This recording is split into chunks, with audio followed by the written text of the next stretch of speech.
자, 여러분, 재무적으로는 정말 그 어느 때보다 단단한 거의 철옹성을 쌓은 회사가 있어요. 그런데 신기하게도 사업적으로는 엄청난 폭풍우 한가운데에 딱 놓여 있습니다. 네, 오늘 이야기할 재룡전기라는 회사의 아주 역설적인 상황인데요. 지금부터 한번 제대로 파헤쳐 보겠습니다.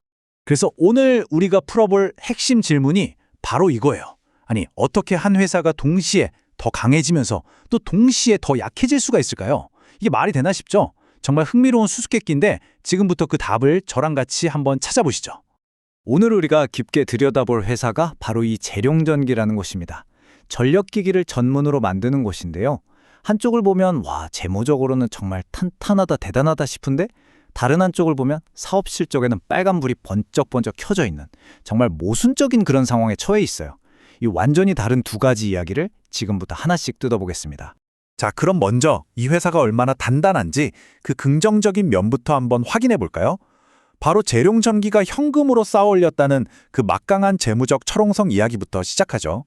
우선 현금 보유액부터 한번 보시죠. 이게 1년 만에 현금성 자산이 무려 162%가 늘었어요. 금액으로 보면 234억 원에서 506억 원으로 말 그대로 그냥 회사 금고가 2배 이상으로 빵빵해졌다는 얘기입니다. 대단하죠? 근데 더 놀라운 게 있어요. 바로 부채 비율입니다. 이게 고작 11.5%예요. 여러분, 이 정도면요, 사실상 빚 없이 회사를 운영하는 거나 마찬가지입니다. 거의 완벽한 무차입 경영이라고 할 수 있죠. 그리고 진짜 하이라이트는 이 숫자입니다. 유동 비율이 무려 914.3%. 이게 도대체 무슨 뜻이냐고요? 아주 간단해요. 회사가 당장 갚아야 할 빚이 100원이 있다면 지금 바로 쓸 수 있는 돈은 914원이 넘는다는 소리예요. 9배 이상 많다는 거죠. 어마어마하죠? 혹시나 해서 유동 비율이란 개념을 간단하게만 설명드릴게요. 이게 뭐냐면 회사가 단기적인 빚을 얼마나 잘 갚을 수 있나 그 능력을 보여주는 지표거든요. 보통 100%만 넘겨도 이 회사 안정적이네 라고 평가를 하는데 900%를 넘는다? 이건 정말 보기 드문 그야말로 압도적인 수준이라고 밖에 할 말이 없습니다. 자, 그럼 여기까지 정리를 좀 해볼까요? 한마디로 재룡전기는요, 어지간한 경제 위기가 와도 끄떡도 안 할 만큼 강력한 재무적인 방패를 갖췄다 이겁니다. 그야말로 난공불락의 철옹성, 딱 맞는 말이죠. 하지만 이제부터 이야기의 분위기를 완전히 180도 확 바꿔보겠습니다. 이렇게 견고한 성벽 너머, 그러니까 사업의 최전선에서는 지금 시커먼 먹구름이 아주 무섭게 몰려들고 있거든요. 이 차트를 보시면 지금 상황이 딱 보입니다. 전년에 비해서 매출은 14.7%가 줄었고요. 이건 그렇다 쳐도 더 심각한 건 영업이익이에요. 이게 무려 31.5%나 뚝 떨어졌습니다. 이건 뭐냐면 회사의 핵심적인 돈 버는 능력 자체에 지금 경고등이 들어왔다는 뜻입니다. 아니, 재무는 그렇게 좋다면서 도대체 왜 이런 일이 벌어지는 걸까요? 그 답을 찾으려면 재룡전기의 수익 구조를 자세히 들여다봐야 합니다. 거기에 위험 요인이 어디에 숨어 있는지 아주 명확하게 보이거든요. 바로 이 도넛 차트가 그 답을 보여줍니다. 전체 매출의 88.8%. 이게 뭐냐면요. 회사가 100원을 벌면 그중에 거의 89원이 단 하나의 시장, 바로 미국에서 나온다는 뜻입니다. 거의 미국에 올인하고 있는 거죠. 이런 구조는 미국 시장에 살짝 찬바람만 불어도 회사 전체가 휘청거릴 수 있는 정말 어마어마한 리스크를 안고 있는 겁니다. 근데 리스크가 여기서 끝이 아니에요. 엎친 데 덮친 격으로 국내에서는 가격 담합 문제 때문에 6개월 동안 공공기관 입찰길이 막혔고 20억 원짜리 소송까지 걸려 있습니다. 여기에 미국 관세랑 물류비는 계속 오르죠. 몇몇 소수 고객사의 매출이 너무 쏠려 있죠. 글로벌 경쟁은 점점 더 치열해지죠.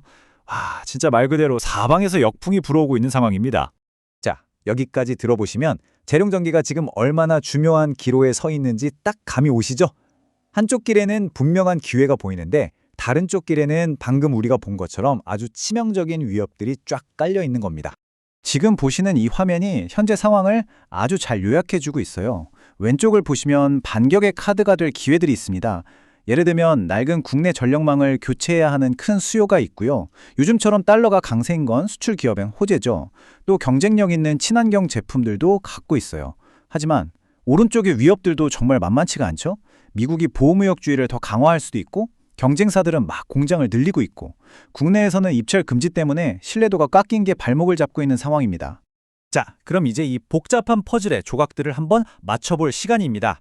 앞으로 우리는 재룡전기에 어떤 점을 눈여겨봐야 할지 최종 진단을 한번 내려보겠습니다. 재룡전기 앞에는 정말 극과 극의 두 가지 미래가 놓여 있다고 볼 수 있어요. 먼저 베스트 시나리오는 이렇습니다. 마진 높은 미국 계약을 따내서 관세 부담을 싹 상쇄하고 국내 입찰 금지가 풀리자마자 바로 시장을 다시 장악해서 멋지게 V자 반등에 성공하는 거죠. 반대로 워스트 시나리오는요. 미국 무역 장벽은 더 높아지고 소송에서는 지고 그러면서 수익성이 완전히 무너져 내리는 겁니다. 그렇다면 이 긍정적인 미래로 가기 위해서 반드시 넘어야 할 관문들 아주 명확합니다. 첫째, 관세라는 장벽을 가뿐히 뛰어넘을 만큼 수익성 좋은 북미 계약을 따내야 하고요. 둘째, 6개월 입찰 금지가 풀리는 그 순간 바로 국내 시장의 주도권을 되찾아 와야 합니다. 그리고 마지막으로 이 미국과 국내라는 두 개의 엔진을 동시에 쌩쌩 돌려서 꺾여버린 성장 곡선을 다시 위로 힘차게 끌어올려야 하는 거죠. 오늘의 분석을 딱 한 문장으로 정리하면 바로 이겁니다. 위기를 버텨낼 기초 체력, 그러니까 맷집은 역대급으로 튼튼한데 정작 회사를 앞으로 끌고 나갈 성장 엔진은 지금 고장나기 일보 직전이라는 거죠.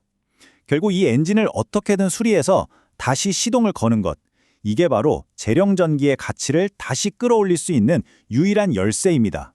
자, 마지막으로 여러분께 이 질문을 하나 던지면서 오늘 이야기를 마무리할까 합니다. 아무리 튼튼한 금융의 철옹성을 쌓았다고 해도 사방에서 이렇게 몰아치는 거대한 비즈니스 폭풍우를 과연 그것 하나만으로 이겨낼 수 있을까요? 글쎄요. 이 질문에 대한 답은 결국 앞으로 재룡전기가 자신의 행보로 직접 보여주겠죠.